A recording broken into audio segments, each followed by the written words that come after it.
Shabbat Shalom and Happy New Year. Welcome to 5 Minutes of Torah with Rabbi. I'm Rabbi Adam Stein. I was listening to a podcast this morning as I was walking in the rain and finding out that my favorite local Starbucks has closed. That's the one on 22nd in Oak. So after I got over the shock and took a picture of the inside being demolished, I continued walking in the rain and listening to this podcast. It's called The Daily from the New York Times, and it's become quite popular. It's very well done and well put together. The host, most of the time, he's really going in depth on a topic for 20 minutes or more, some issue in the world, in the news, and usually interviewing an expert or just maybe a regular person who's affected by the issue. And really only at the end does he say a few bits about other news going on around the world, but it's really this in-depth piece that's so fascinating. So the in-depth piece today he was interviewing an expert on Iran and the protests going on in Iran. It's the New York Times bureau chief in Tehran named Thomas Erdbrink, and he was explaining about the sources of these protests that we've been seeing going on in the streets of Iran over the past week or so. I think the biggest protests in Iran since 2009, and those protests were crushed in a terrible way. But I was really interested listening to this, hearing about the lives of millions and millions of human beings, just trying to live, trying to get by and make ends meet. And their frustrations with the economic realities of life in Iran led to these protests.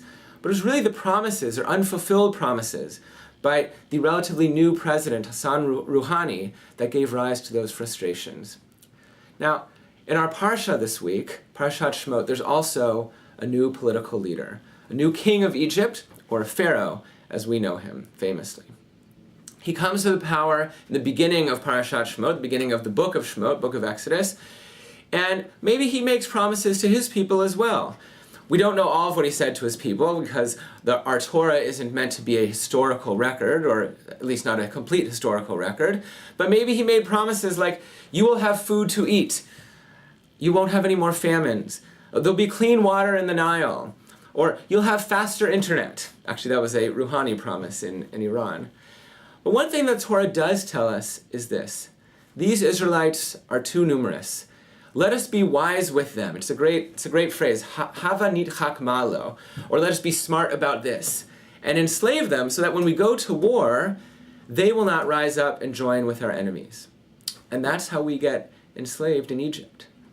But what I've been wondering is this, and I might just leave you with these two questions, but I want to think about them, and maybe you'll think about them over this Shabbat and this weekend. When did the Israelites, our ancestors, rise up and protest? If you look into the Parsha, it says that God heard their cries, but it may be that God didn't hear their cries, or maybe we didn't cry out, for many years or even hundreds of years into our enslavement. So that's something to explore.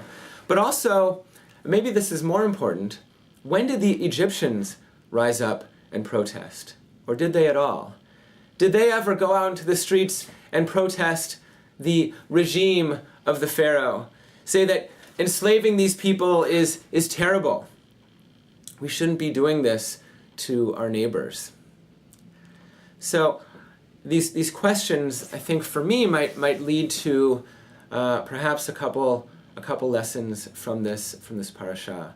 If we explore when and why we rise up and protest about our own treatment, that can be powerful and a bit of learning for us. But also, if we look into ourselves and explore when and why we rise up and protest about the treatment of others, that might be just as powerful.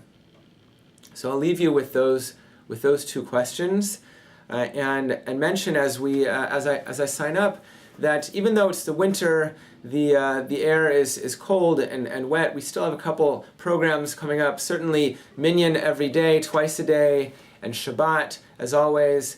But Tu B'Shvat coming up, that's February 3rd.